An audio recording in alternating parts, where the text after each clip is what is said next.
Students, আজ আমরা class 9-এর ভৌতবিজ্ঞানের শব্দের বৈশিষ্ট্য এই অংশটা পড়ব। হাই স্টুডেন্টস, আমি অরিজিৎ স্যার। এটা আমার channel Arijit Ghosh chemistry online. তোমরা এখানে ভৌতবিজ্ঞান ও রসায়নের বিভিন্ন ভিডিওগুলো পেতে গেলে এই চ্যানেলটাকে সাবস্ক্রাইব করে নাও, তাহলে তোমরা আগামী দিনে বিভিন্ন ধরনের উপযোগী ভিডিওগুলো পেতে থাকবে। স্টুডেন্টস, আমরা শব্দের যে কন্টিনিউয়েশন সেশনটা চলছিল, আজকে আমরা শুরু করছি ক্লাস 9-এর ভৌতবিজ্ঞানের শব্দের বৈশিষ্ট্য অংশটা। দেখো, প্রথমে আমরা যেটা চলে আসছি, দেখো তোমরা চারপাশে বিভিন্ন ধরনের শব্দ শোনো, সেগুলো থেকে তোমাদের কী ধরনের অনুভূতি হয়।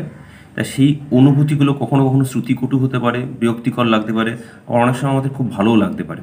তা সেই ধরনের আমরা শব্দকে মোটামুটি দুটো ভাগে ভাগ করি, একটা হচ্ছে সুরযুক্ত শব্দ আর একটা হচ্ছে সুর বর্জিত শব্দ। দেখো, শনকের নিয়মিত পর্যাবৃত্ত কম্পনের ফলে যে শব্দ উৎপন্ন হয় বা সৃষ্টি হয়, তা আমাদের কানে যদি শ্রুতি মধুর লাগে তাকে আমরা সুরযুক্ত শব্দ বলে থাকি। যেমন ধরো, বিভিন্ন ধরনের বাদ্যযন্ত্র যদি সঠিকভাবে বাজানো হলে তাহলে সুরযুক্ত শব্দ উৎপন্ন হয়। আর সুর বর্জিত শব্দ হচ্ছে শনকের যদি অনিয়মিত বা ক্ষণস্থায়ী কম্পনের ফলে যে শব্দ উৎপন্ন হয়, যা আমাদের কানে শ্রুতিকটু লাগে, তাকে সুর বর্জিত শব্দ বলি।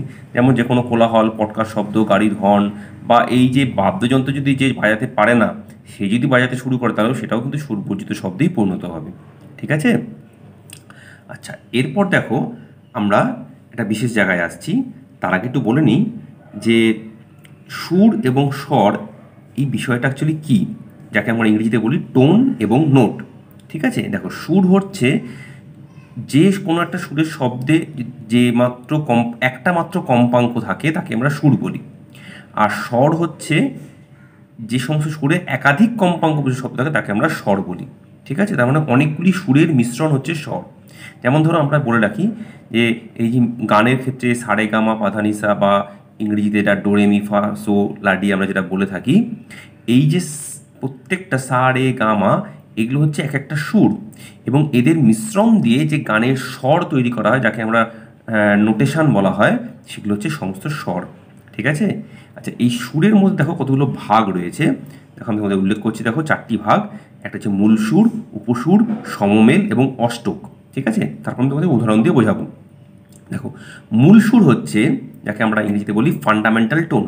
কোনো স্বরে উপস্থিত সর্বনিম্ন কম্পাঙ্কের সুরটিকে বলে মূল সুর। আর উপসুর বা ওভারটোন, মূল সুর ছাড়া স্বরে উপস্থিত যে অন্যান্য সুরগুলো তাকে বলা হয় উপসুর। আর সমমেল হচ্ছে বা হারমোনিক্স, যে সমস্ত উপসুরের কম্পাঙ্ক মূল সুরের কম্পাঙ্কের সরল গুণিতক তাদেরকে সমমেল বলি, মানে দ্বিগুণ, তিনগুণ, চারগুণ সেগুলো। আর অষ্টক হচ্ছে স্বরের মধ্যে উপসুরের যে কম্পাঙ্ক মূল সুরের ঠিক দ্বিগুণ যেটা, তাকে বলা হয় মূল সুরের অষ্টক। দেখো, এখানে এই সংজ্ঞাটা তোমরা ভালো করে পড়ে নেবে, সংজ্ঞাগুলো। এবার একটা উদাহরণ দিয়ে পড়ে দেখো, তোমাদের বুঝতে খুব সুবিধা হবে। যেমন ধরো, আমি এখানে লিখেছি, এখানে দেখো একটা মনে করো কোনো শনক হার্টজ ইউনিটে 50, 70, 80, 100, 120, 150, 170, 200, 250 বিভিন্ন ধরনের সুর উৎপন্ন করছে। তাহলে সবচেয়ে কম যেটা কি বলেছিলাম সেটা হচ্ছে আমাদের মূল সুর, এই যে সংজ্ঞা অনুযায়ী। তাহলে এখানে 50 হচ্ছে মূল সুর, এবং বাকি সব কটা হচ্ছে উপসুর। দেখো, এইগুলো সব কটা হচ্ছে উপসুর। ঠিক আছে? আচ্ছা, এবার দেখো এই যে 50-এর যে দ্বিগুণ, মানে অর্থাৎ 100 যেটা, দেখো সেটাই হচ্ছে অষ্টক। দেখো, সুরের মধ্যে উপসুরের যে কম্পাঙ্ক মূল সুরের দ্বিগুণ হবে, তাহলে এই 100 হচ্ছে অষ্টক। এবং দেখো, মূল সুরের যে যা বলেছিলাম যে কম্পাঙ্ক সরল গুণিতক হবে সেগুলো সমমেল। অর্থাৎ দেখো, 50-এর দ্বিগুণ হচ্ছে 100, তার 3 গুণ হচ্ছে 150, 4 গুণ হচ্ছে 200, 5 গুণ হচ্ছে 250। তাহলে যে 100, 150, 200, 250 এরা হচ্ছে সব সমমেল। ঠিক আছে? তাহলে দেখো, এখান থেকে একটা ছোট প্রশ্ন আসে যে সমস্ত সমমেলই উপসুর, কিন্তু সব উপসুর সমমেল নয়, ব্যাখ্যা করো। তাহলে এখান থেকে আমরা লিখতে পারবো, দেখো যে মূল সুরের যে সব কটা বাকি যে অংশগুলো সেগুলো হচ্ছে, মানে মূল সুরের যে শেষেগুলো সেগুলো হচ্ছে উপসুর, বাকি যেগুলো আছে, এবং উপসুরের মধ্যে যেগুলো মূল সুরের নির্দিষ্ট একটা সরল গুণিতক তারা হচ্ছে সমমেল। তাহলে সমস্ত সমমেলগুলো তো উপসুর থেকেই আসছে, কিন্তু উপসুরগুলো সব তো সমমেল নয়। ঠিক আছে? আর একটা সমমেল কিন্তু অবশ্যই সেটা অষ্টক। দেখো, 50 × 2 হচ্ছে 100 হয়েছে, তাহলে এই একটা উপসুর কিন্তু অষ্টক। ঠিক আছে? তাহলে আশা করি অবধি বুঝতে পেরেছো।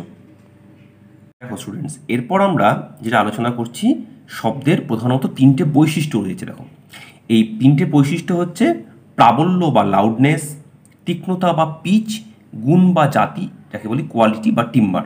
দেখো, প্রথমে বলছি আমরা প্রাবল্য ব্যাপারটা কি। দেখো, প্রাবল্য হচ্ছে শব্দ কত জোরে শোনা যাচ্ছে তা শ্রোতার কানে আসছে, সেই অনুভূতিটাকে প্রাবল্য বলে। যেমন আমি ধরো কারোর নাম হচ্ছে শ্যাম, তাকে বললাম শ্যাম, আবার বললাম শ্যাম। এই যে দেখো, প্রত্যেকটা ক্ষেত্রে আমাদের এই যে আমি ডাকছি জোরে, দেখো এই যে দেখো আমি ছবিটা তোমাদের দেখিয়েছি, এটা হচ্ছে এই যে দেখো, এই যে নীল রং দিয়ে দেখো যে আমরা গ্রাফটা এঁকেছি নীল কালিতে, সেটা হচ্ছে নিম্ন প্রাবল্য বিশিষ্ট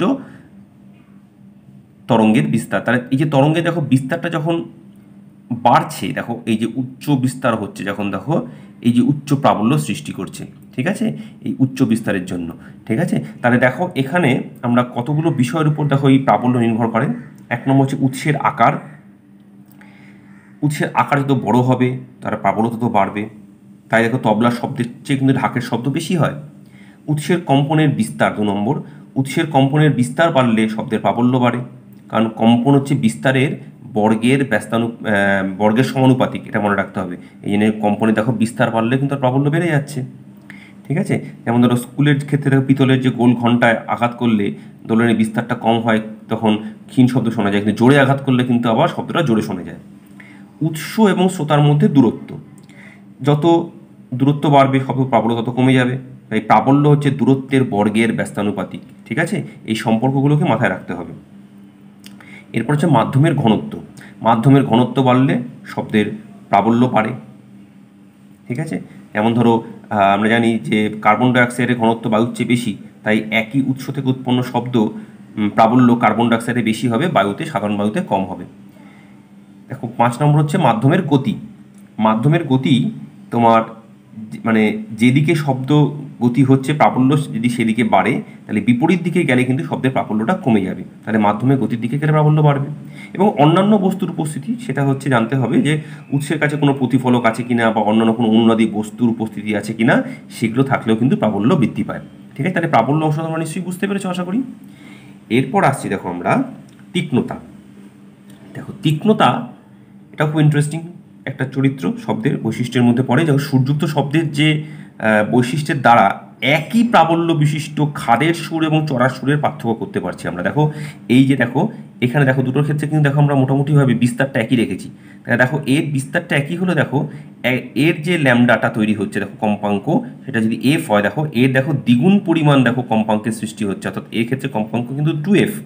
দেখো একই ল্যামডা দূরত্বে এই দেখো ল্যামডাটা কিন্তু এখানে যা রয়েছে এখানে তাই ল্যামডাটা রয়েছে, কিন্তু বিস্তারটা কিন্তু দেখো এই বিস্তারের পরিমাণটাও কিন্তু একই রয়েছে, কিন্তু দেখো এর ক্ষেত্রে কম্পাঙ্ক এর থেকে দ্বিগুণ সৃষ্টি হচ্ছে, তাহলে এর তীক্ষ্ণ বেশি। তাহলে এই ধরনের গ্রাফটা হচ্ছে বেশি তীক্ষ্ণ শব্দের, এই গ্রাফটা হচ্ছে কম তীক্ষ্ণ শব্দের। ঠিক আছে, তাহলে তীক্ষ্ণতা পার্থক্যটা বোঝা গেছে। সাধারণত দেখবে যে মেয়েদের বা বাচ্চাদের গলার স্বরের তীক্ষ্ণতা কিন্তু আমাদের ছেলেদের থেকে মানে বেশি হয়। ঠিক আছে, আচ্ছা, তাহলে তরঙ্গের কম্পাঙ্ক যদি বাড়ে তাহলে তীক্ষ্ণতাটা বৃদ্ধি পাবে। আচ্ছা, তাহলে এখান থেকে কী কী জানলাম, দেখো আমাদের প্রাবল্য ডিপেন্ড করে হচ্ছে বিস্তারের উপরে, আর তীক্ষ্ণতা ডিপেন্ড করে হচ্ছে কম্পাঙ্কের উপরে। এরপর দেখো আমরা শব্দের তৃতীয় চরিত্রটা পড়ছি, গুণ বা জাতি। এখানে প্রাবল্য এবং তীক্ষ্ণতা যদি একই রাখা হয়, তাহলে দুটো সুরের মধ্যে যে বিশেষ পার্থক্যটা সৃষ্টি করে তাকে বলে আমরা গুণ বা জাতি। খুব পরিষ্কার শব্দ বলছি, তোমার বাড়িতে মনে করো দিদি আছে এবং মা আছে, বাবা আছে এবং দাদা আছে। তা কোনটা বাবা ডাকছে কোনটা দাদা ডাকছে তুমি নিশ্চয়ই শব্দ শুনে বুঝতে পারো, বা কোনটা দিদি ডাকছে বা কোনটা মা ডাকছে তাদের গলার আওয়াজ শুনে বুঝতে পারো। এই যে শব্দ শুনে বুঝতে পারা যে কে কোনটা ডাকছে, তাহলে সেটাই হচ্ছে গুণ বা জাতির চরিত্র। ঠিক আছে, যেমন ধরো বিভিন্ন মিউজিক্যাল ইনস্ট্রুমেন্ট দেখো এখানে দেখিয়েছি, দেখো এটা পিয়ানোর শব্দ, এটা সুর শলাকার শব্দ, এটা বেহালার শব্দ। দেখো খেয়াল করে বিশেষ পার্থক্যটা অ্যাকচুয়ালি কেন সৃষ্টি হয়, দেখো প্রত্যেকটা ক্ষেত্রেই দেখো ল্যামডা বা আমরা এখানে যেটা বলতে পারি সুরযুক্ত শব্দের ক্ষেত্রে এই যে তরঙ্গের আকৃতি ভিন্ন ভিন্ন হওয়ার ফলে সুর তিনটেতে উপসুরের সংখ্যা ভিন্ন ভিন্ন হয়ে যাচ্ছে, তার ফলেই তাদের গুণ বা জাতিগুলো প্রত্যেকের ক্ষেত্রে আলাদা হয়ে যাচ্ছে। ঠিক আছে, তাহলে বুঝতে পেরেছো স্টুডেন্টস। তাহলে আশা করি তোমাদের এই চ্যাপ্টারটার আজকে এই অংশটা আমরা শেষ করে দিলাম। তোমাদের যদি ভালো লেগে থাকে অবশ্যই চ্যানেলটা সাবস্ক্রাইব করে নিও, এবং আগামী দিনে আরও ভালো ভালো ভিডিও পাওয়ার জন্য তোমরা আমার চ্যানেলটা লাইক করো, কমেন্টস করো। ঠিক আছে স্টুডেন্টস, ভালো থেকো সবাই।